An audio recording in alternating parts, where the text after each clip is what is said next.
Okay, so welcome everyone to Drisha. This class is discussions on the Parashah. This week, Vayakel with Tzophia Stepansky. Um, just a reminder of on how we run the classes. If you receive an invitation to become a panelist for me and you accept it, it would allow you to unmute yourself when questions are invited. And I believe, yeah, these classes are usually pretty participatory, so you can pretty much unmute and ask questions and make comments during the class as you wish. It would also allow you to show us your smiling face if you wish, but you can also still keep your video off if you prefer. Just in terms of kind of keeping digital hygiene during the classes so we don't have background noise, please stay muted when you're not speaking. I will also help mute you, and just remember to unmute each time before you speak. You can also engage in writing here in the chat if you're with us on Zoom, or you can make a comment on Facebook if you're watching us live. Welcome to you as well. And I'll relay your message to Tzophia. Just a few words about Tzophia. After completing her BA in psychology and Judaic studies at Yeshiva University, Tzophia continued her learning there in the Advanced Gemara and Halacha program, GPATs, for 3 years. Over the course of her time in GPAT, she served as a community scholar in multiple shuls. Tzophia has been involved in the Drisha community in various capacities. She has taught in the high school summer program and is the director of the middle school program. She recently made Aliyah with her husband from the Tri-State. She's currently learning in Drisha's Beit Midrash in Israel and is in Aim Bait for the overseas students. And with that, I'll turn this to you, Tzophia. Amazing. Thank you so much, Evie. And I don't see everyone, but excited to see everyone in theory and excited to learn with everyone. And I'm excited to hear what people have to say about the Parsha. So for those of you who have been learning the Parsha or becoming to the classes, you know that we're up to Vayakel. And main things that happen in Vayakel, we start off the Parsha, we have a few psukim about Shabbat, and then we go into Moshe Rabbeinu gathering the Jewish people and saying, okay, we're going to be building this Mishkan, and he just commands them, and they all start collecting all of the funds for the Mishkan. And as we get to this Parsha, it's like, oh, so fun. If you just were to open up this Parsha and you had no idea about anything about the rest of Chumash.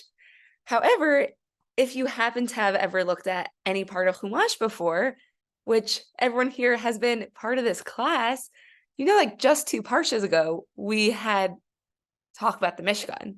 We had 2 parshiot, Teruma and Tetzaveh, which went through the whole process talking about the Mishkan.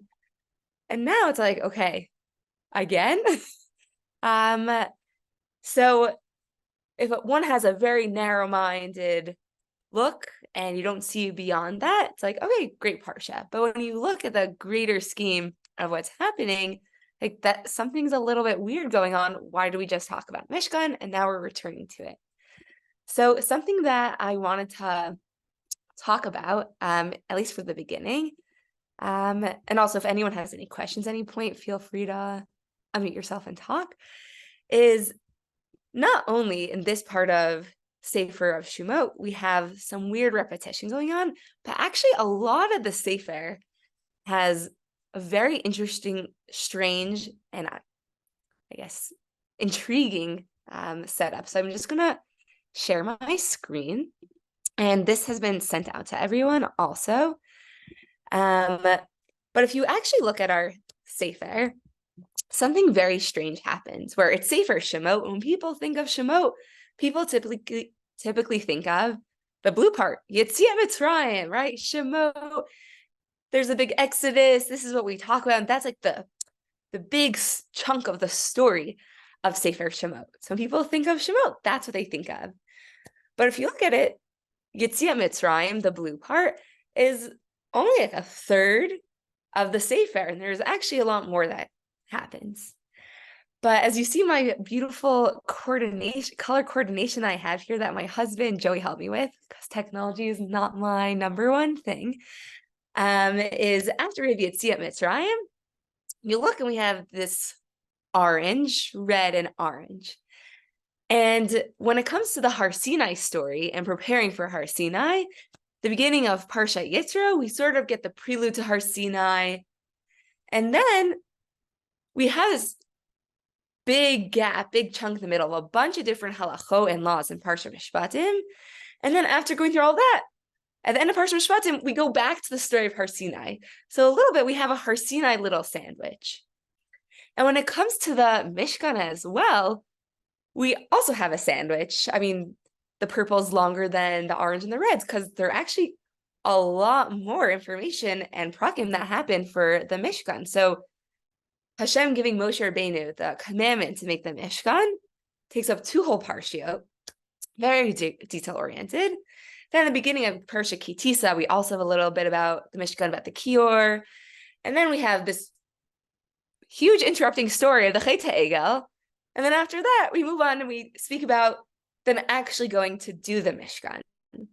So this isn't the only time in the whole structure of Sefer Shemot that we have this weird sandwich type of setup, which is very interesting. And I just would even love to hear people's thoughts about that. Like, I don't know if anyone here likes English or literature, but do you have any thoughts? Like, why would that be that Hashem would be like, let's have a story with pretty much it's 3 main stories. It's the blue story of Yetziat Mitzrayim, the orange story of Har Sinai, and then the purple story of the Mishkan. And then we just have casually 2 like interrupting stories. So I'd love to hear people's thoughts about why that would be.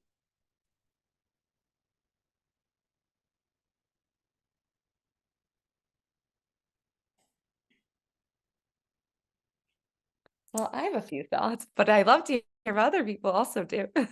Feel free to also write your responses in the chat if that feels more comfortable. Also, those who are watching us live on Facebook, I am monitoring the chat on Facebook, so feel free to make a comment there as well, and I'll relay the message here on Zoom.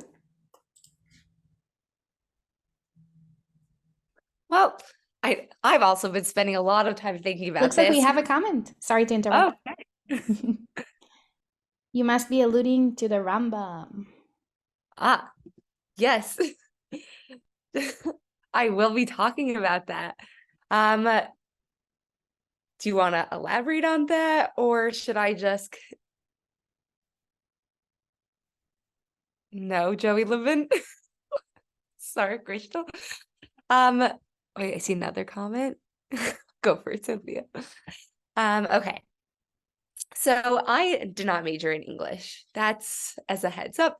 But if I were to think about how I'm going to create a story, very often, like, it's not just the story that matters, but very often, like, the backdrop of things matter and how things are contrasted, sometimes that bring things to the light.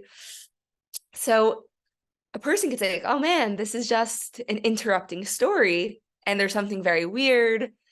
I don't know what's happening with Chumash, or hopefully one would think like there's a reason for it. And perhaps it's coming for maybe a more literary reason, and it's going to highlight different parts of the stories. Perhaps it's going to highlight something within the middle or on the outsides.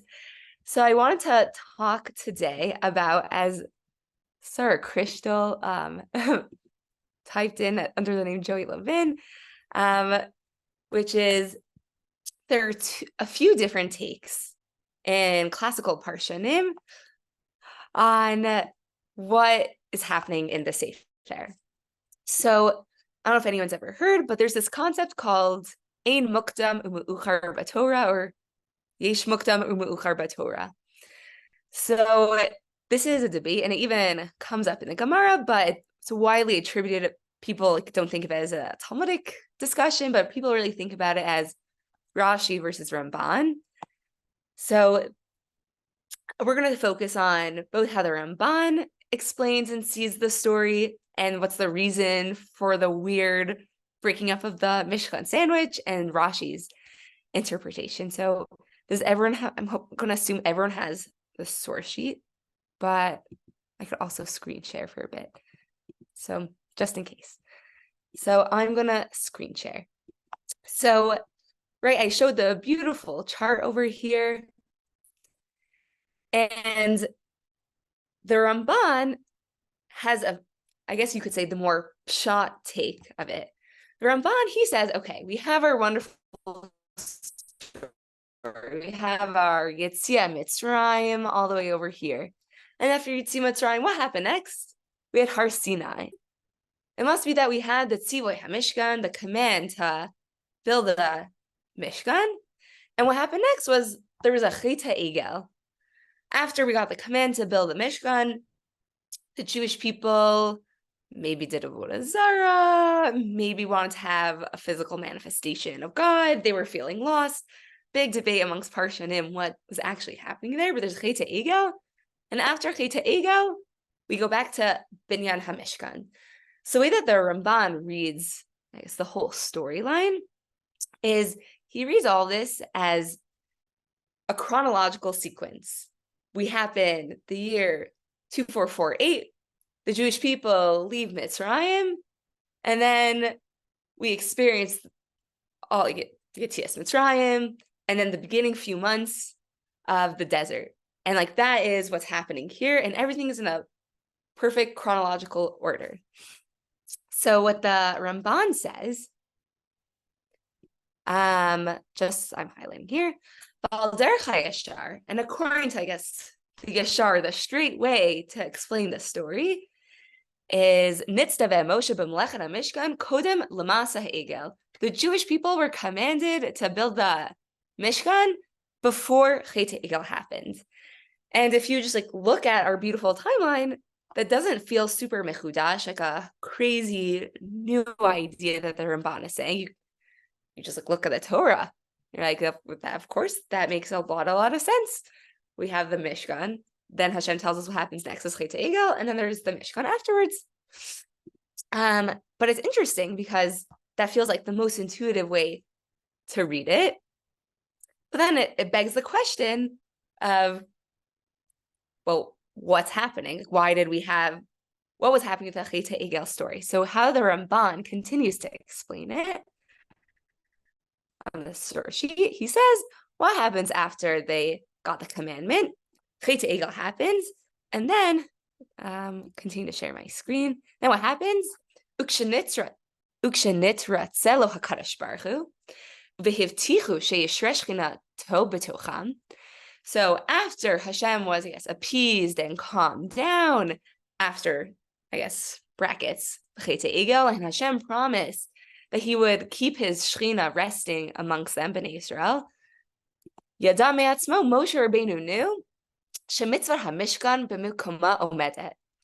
The Hashem, even though before Chet HaEgel he commanded the Tzivoi HaMishkan, and you might have thought Chet HaEgel, their whole relationship is going to be destroyed forever. Hashem's not going to even want to have a physical place with them. Why would Hashem want that? But once Moshe Rabbeinu saw that Hashem was appeased and calmed down, Moshe Rabbeinu was like, so Hashem still wants to continue this relationship that he has with us.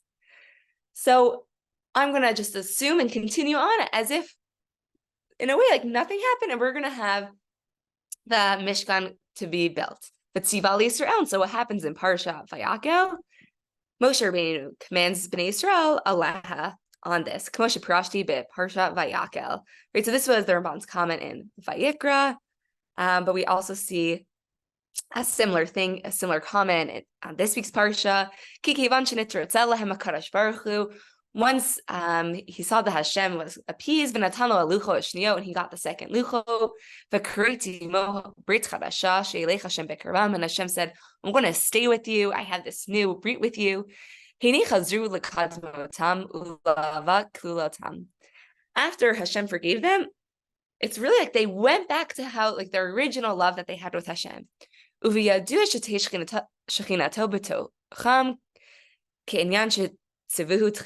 like they were commanded originally which we have in the beginning of the Mishkan Parashah, Vasuli Mikdash v'shachanti b'tocham, v'chein tziva otam Moshe, ata b'chol ma shetzveh mitchila. And so Moshe Rabbeinu is like, all right, we have the go-ahead. Everything is wonderful. So according to this, right, Ramban says this is all chronological. We have the tzivoy, we have a big blimp in the road, a very big one, Chet Egel, lucho being broken, having to get new lucho, Moshe Rabbeinu going up, getting forgiveness. But once they have the forgiveness, like, all right, guys, we're not going to let this bump deter us, and we're going to go on and keep our relationship, like not dwell in the past, and we're going to pretend like nothing happened, and we're going to continue on and build this Beis HaMikdash, this Mishkan Hashem want us to make. So I've been presenting this as if it's like super intuitive, but if people have other thoughts, feel free to chime in and say otherwise. All right, so that was one shita, one explanation. That was the Ramban.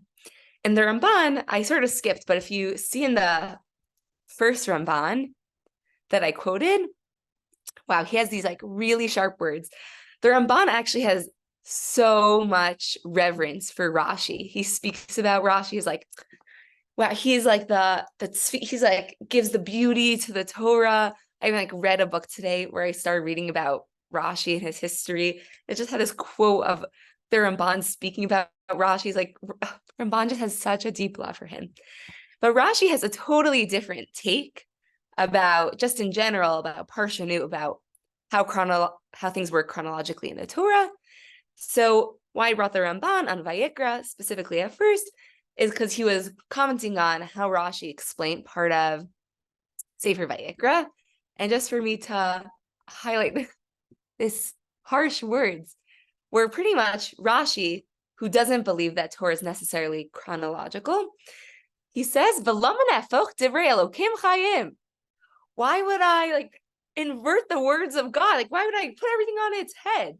Because Rashi, who doesn't necessarily believe that everything is all according to chronology, the Ramban, it's like such sharp words. Like, do you want to change the words of God? Does God not know what he's doing? When Hashem said X happens, then Y happens, that means X happened, then Y happened, not Y, then X. Like, that's just logical. We assume that there's Chachma what Hashem said, and Hashem didn't lose his calendar, and God knew what he was doing. So we're going to talk about Rashi, and I'd love to hear people's potential defenses. Like, what does Rashi think is happening? So if we were to look at Rashi, so I'm going to share my screen again. So this is Rashi over here. And Rashi says, Vayetein el Moshe v'gomer. Ein mukdam u'meuchar b'Torah. There's no such thing as earlier and later than in the Torah. For anyone who knows science, like time is relative. Albert Einstein proved that. It's like, what is time? Like Hashem, the Torah doesn't have to work in a linear timeline that we do. So there's no earlier or later in the Torah. And he says that in context, specifically in our Sefer, in Shemot, Masa ha'egel kodem letzivoy melechet hamishkan yamim rabim. Actually, I think that Chet Egel happened a long time before Tzivoy HaMishkan, which already should make you think, right? Remembering from our chart, definitely the way that it's presented in the Torah, we have Truma Tetzavet, 2 full Parshio, and the beginning of Kitisa that speak about Mishkan details, then Chet Egel, then back. So Rashi's saying, ignore this whole beautiful picture that Tzophia and Joy worked so hard on. Ignore it. We didn't really know what we were doing. It didn't really mean that. So it really Chet Egel happened first, and then we have the Tzivoy HaMishkan. And then he speaks about the timeline, and this is all based off of a Tanchuma. So I'd love to hear people's thoughts. So I guess first general thought, but also I've been spending a lot of time thinking about this that other people haven't necessarily. Like, what do you think is even underlying the debate of what does it mean that the Torah is chronological versus not? Like, does one resonate more with you? So I'd even just love to hear thoughts about that.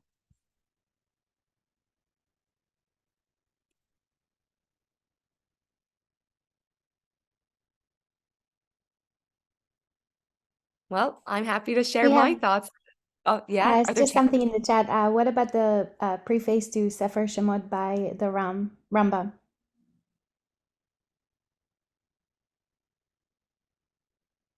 I'm not sure what's being referred to, but I'd love to hear.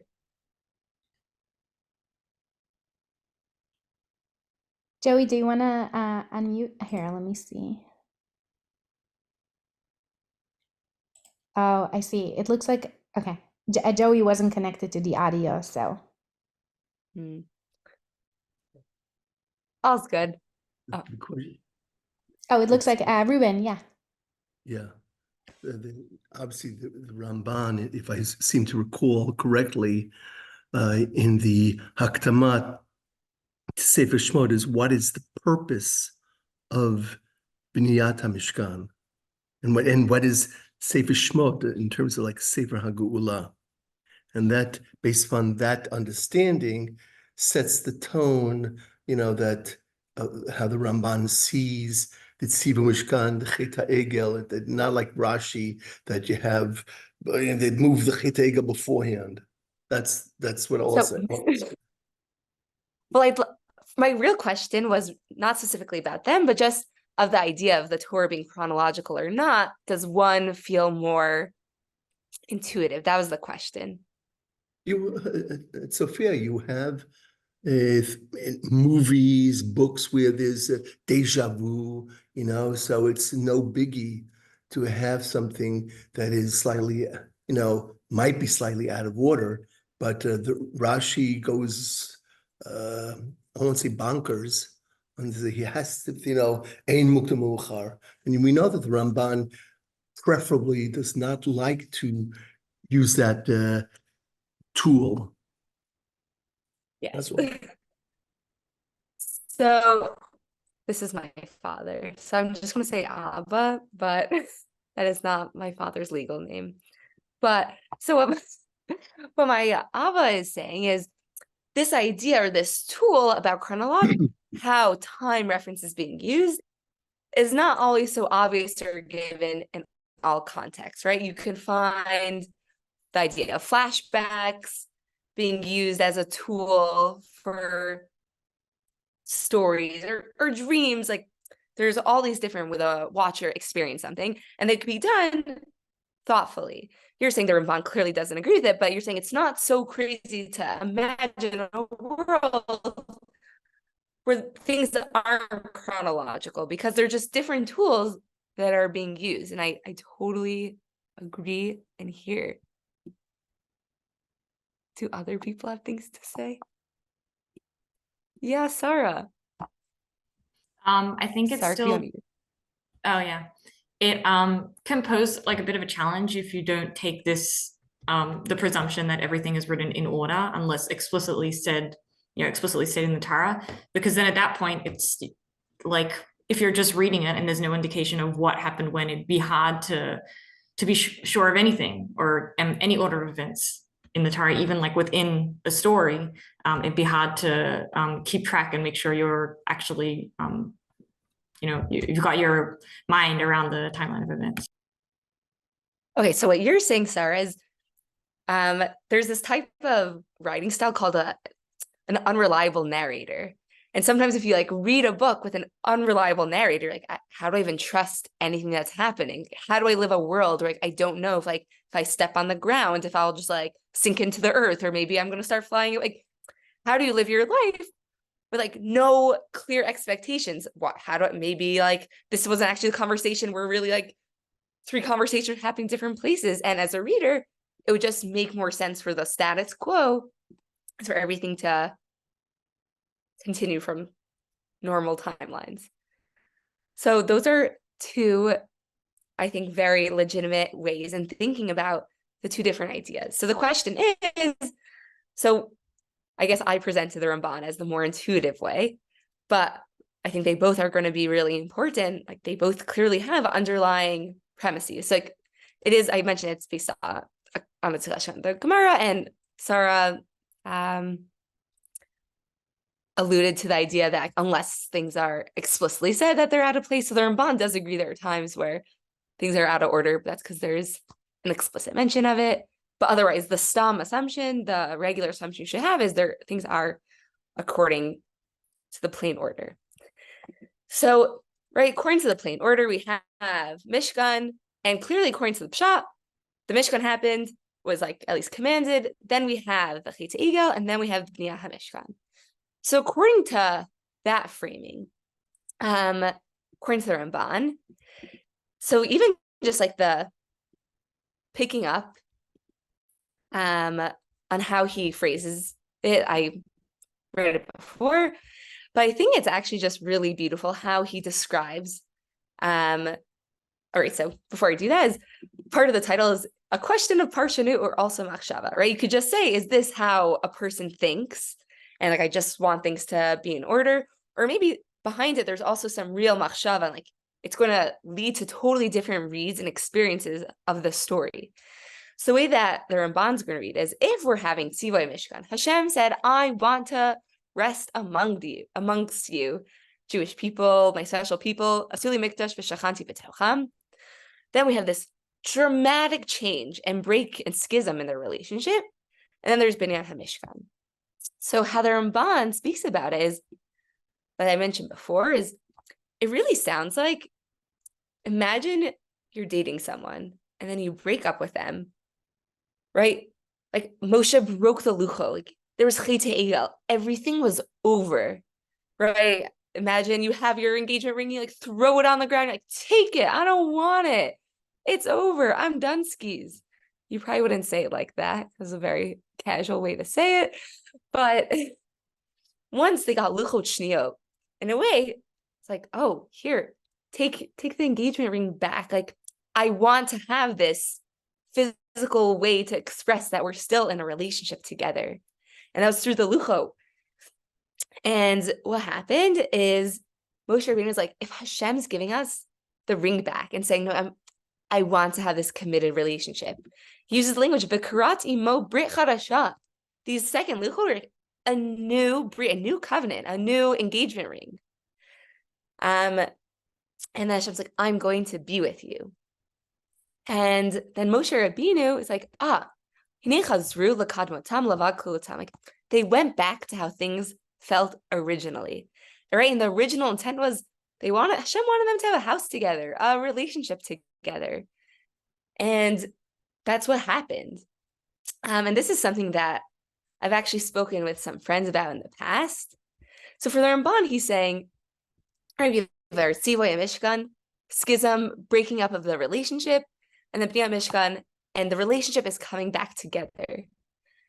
And so the way that the Ramban reads it, it's like, we're just going back to our original relationship. But this is also, I guess, another thought question I'd love to hear people answer is, for those who may or may not have had schisms in any type of relationship and then some sort of forgiveness, the question is, when you get back together after the schism in the relationship, is the relationship exactly the same or is it not? Because sometimes people can describe, like, after a schism, it's like, we got even closer together.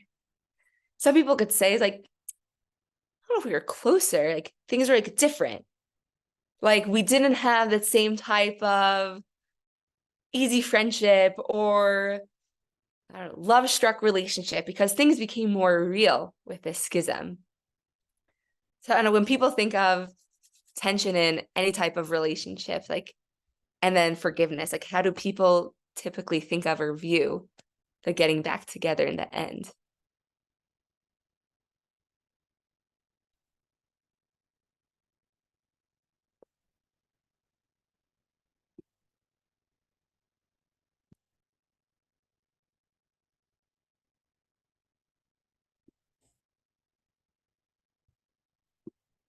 I don't know. I think it's really complicated. I think that I see there's something in the chat. But with relationships are really complicated. And in a way, also, like, depends on all of them. But really, sometimes the breaking of a relationship makes the relationship so much stronger. It's like, wow, we endured a real life experience, because life isn't always in the clouds. So on the one hand, the Ramban uses the phrase of like a brit chadashah. There's like a new covenant, which makes it sound like they're really embarking something new, but also uses the phrase of chazru, la'ava klula, like they went back to their original love and their original experience. Like even in the words of the Ramban himself, I don't know if he was like alluding to, but in a way, there are two components that are happening with this Bnei HaMishkan. The Cheta Egel, on the one hand, like they really went back to what was going before, and they're just picking up. They're like, we're amazing. And on the other hand, like, or that's the Chazru, we're going back to how we were. And we have this, like anytime you look at your ring, you're like, oh, I remember the days of old, like amazing. But also they created something new, and the Mishkan has a slight different feel to it. So I think even within the Ramban, there's like room to be medayik, to, I guess, pay attention to, or make room for either of those interpretations. Ava, what does klulotam there? Which you were fixing my grammar. Amazing. Okay. All right, so that was just clarifying and explaining. Chazru leklulatam, they returned to their betrothal. okay. That's all. So now we're going to talk about Rashi's explanation. So what does Rashi say? Rashi says it's not a chronological experience, right? Really, there was Cheta Egel, and then what happened after Cheta Egel? Then there's Bnei HaMishkan. So as my dad mentioned before, sometimes there's like foreshadowing, or the way that books work is things are said in a particular way. So why, like, what makes Rashi want to say that? Even if you're going to come in with a principle that not everything's going to be chronological, there's a reason why you're going to choose certain things, and there are some sort of motivations behind that. So what is Rashi thinking? So if people have ideas, happy to hear, but also I thought of some interesting things that I think part of it could also work with Ramban. But I'm happy to start along my journey of what I think perhaps Rashi's thinking about. So what happens is we have, according to Rashi, Cheta Egel is what happened in the timeline, and then there's Mishkan. So the big question that's being begged to ask is, well, why didn't the Torah say that? Why didn't we have Cheta Egel and then just have 4 parashiyot straight about Binyan HaMishkan? So I think perhaps if you're going to say that Cheta Egel happened first, but even if it happened first, perhaps it was in between the 2 Mishkan parashiyot, sections of Mishkan parashiyot, to highlight that something about the sandwich, the pieces of bread, about the Mishkan, really are contrasted by the Cheta Egel. And perhaps each of them are really going to highlight, and in a way, not mirror, but be like inverts of each other. And something about the weirdness about its placement is meant to highlight for us, like, there is something strange going on. And perhaps maybe whatever's happening on the end is meant to be the solution for the problem of the Cheta Egel on the inside. So as I was thinking about this year, I was just noticing there were actually a bunch of things that were parallel, either conceptually or textuality, text-wise, that were similar between Cheta Egel stories and the Mishkan story. So here I'm going to share my screen. So by the beginning of the Cheta Egel story, so this is the Cheta Egel section. So by the Cheta Egel story, we have what I guess starts off the whole thing is by the people, they see that Moshe is delayed from coming down to the heart. And what happens? Vayikahel ha'am al Aharon. And they gather together on Aharon. They're like, Aaron, kumasi lanu Elohim asher yilchu lefanenu, like, go make a god, a power, a figure for us, whatever Elohim means. And then it ends up happening. And it was just so interesting to think that at the beginning of this week's Parsha, we have Vayikahel Moshe, it's kol adopt Bnei Israel. That Moshe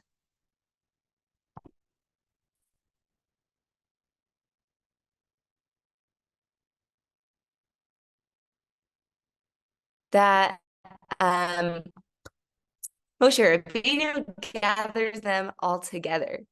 And this idea of Vayakel, I was like trying to look up how common of a word it was.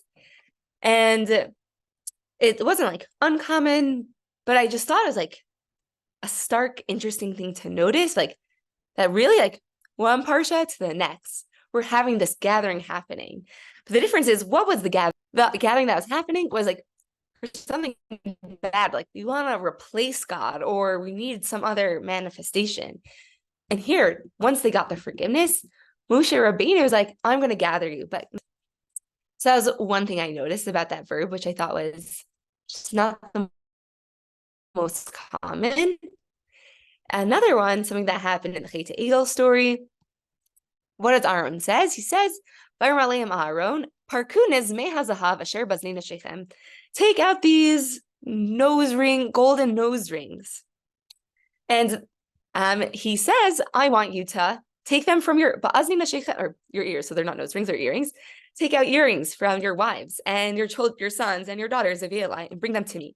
So Aaron's saying clearly this is the men going to Aaron, because Aaron says, take from your wives and your children, sort of seeming like the women aren't there. He says, I want you to take their golden earrings and from them, like you should like bring them into the story.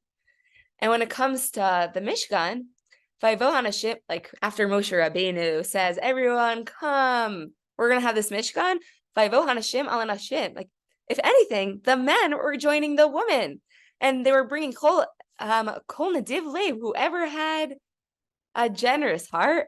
And one of the things they brought was a nezem, right? So like even some of the same materials that are being brought are being used for both. It's like, it feels like such a tikkun, a fixture, like the thing that was like so problematic, like you're going to use that for the good thing. And so I mentioned here, like nezem and people. And so I guess I'll just even go here for a second, is with the woman. And very often you'll see in Tanakh that women are typically taking more of a back seat. But here it's like the women seem to be like the ones driving the force. While you see here, it's clearly the men who are driving the force.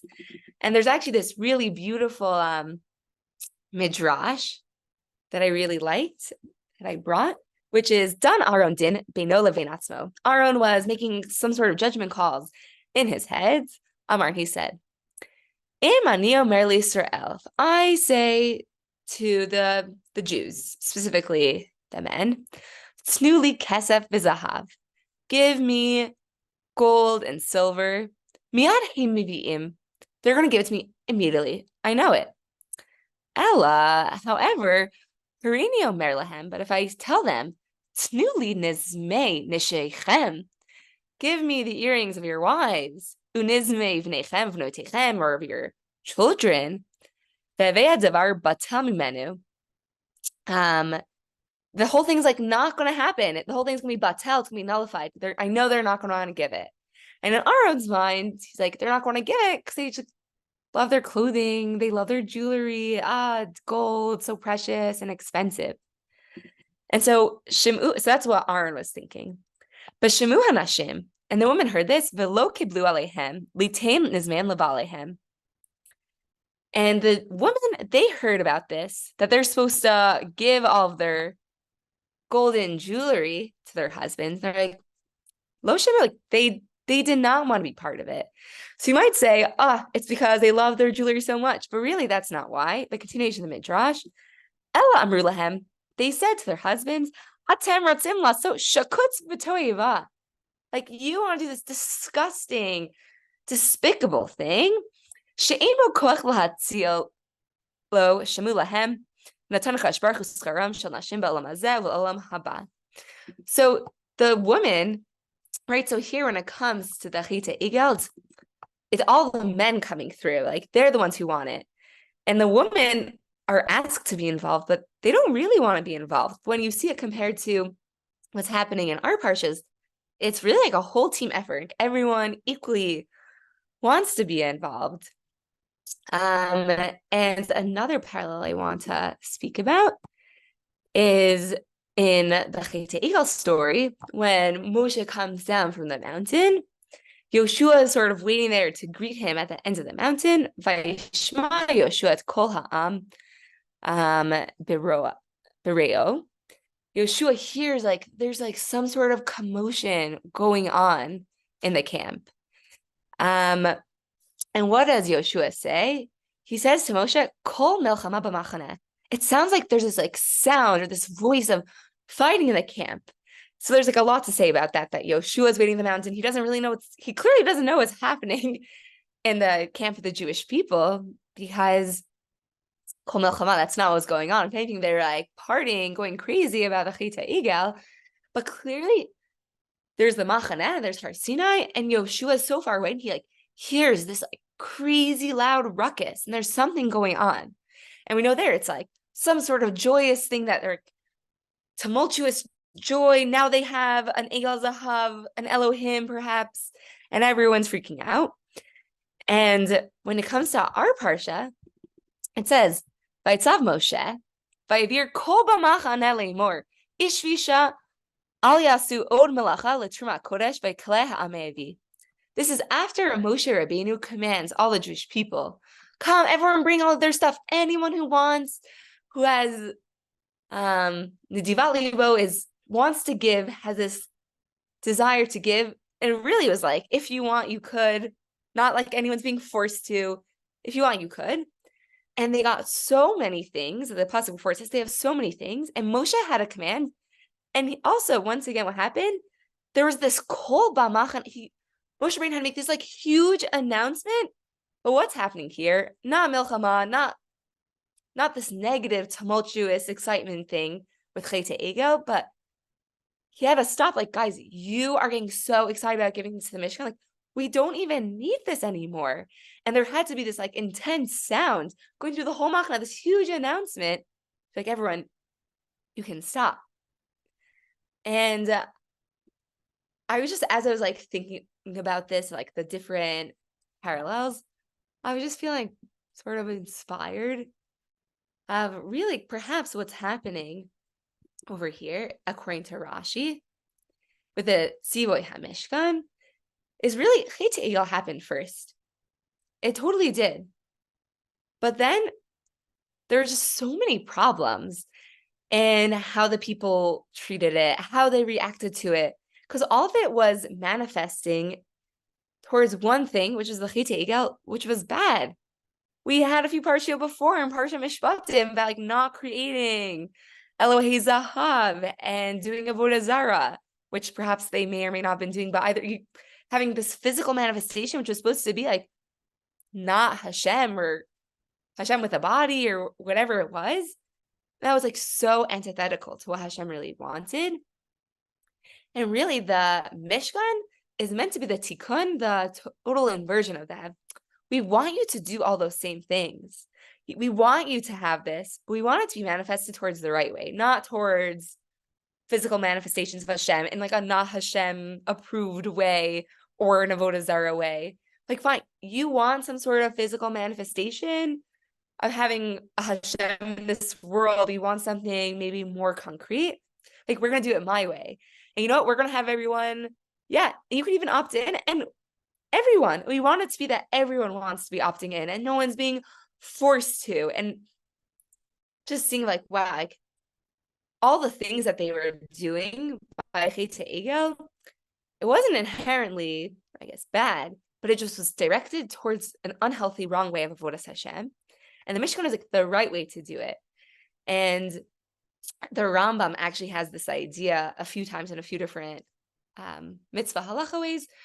For example, when it comes to karbanos, he says, karbanos, there's no real reason to like have them, but since karbanos was the way of worshiping Avodah Zarah back then, and that was the way of the world, we're going to sanction giving karbano.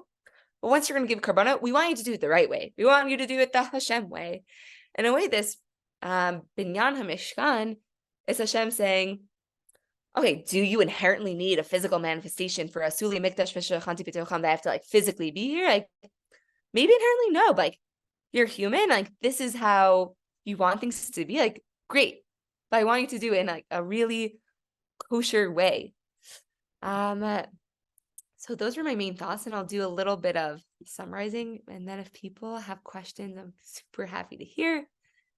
But we have this big question of, how is the Torah formulated? Do we have the Torah going in chronological order, or really not necessarily? And if not necessarily, why not? When yes, why no?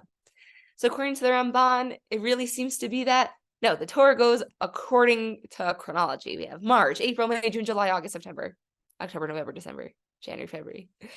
But what happens is we have the Mishkan, and their whole relationship falls down by Chet Egel.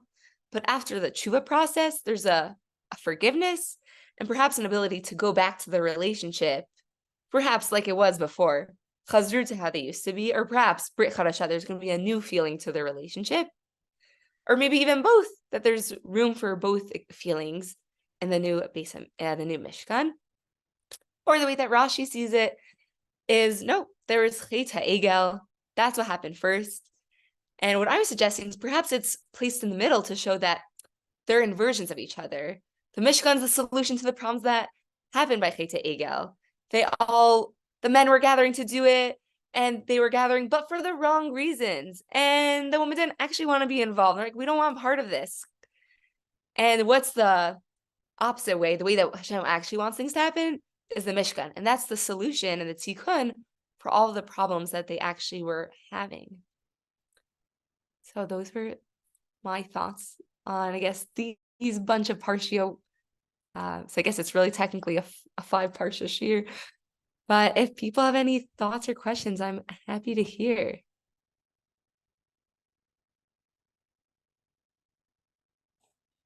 Let me see if there's any questions or comments on Facebook. I don't see any, but maybe we'll give a second for people who might be typing. All right. All right. Well, thank you everyone for learning, taking time out of your busy days. Thank you so much, Tzophia, and thank you everyone who joined us here on Zoom and also on Facebook. Love having you as part of a learning community.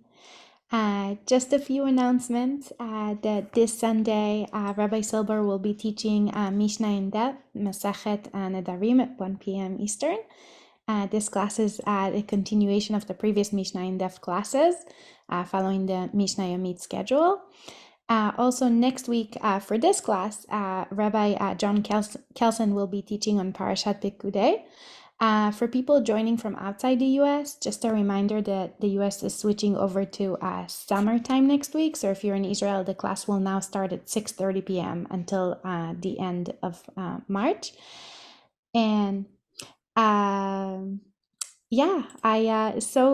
thank you so much again, Tzophia, and I will see you all next time. Lehitraot. Bye-bye. Shabbat shalom.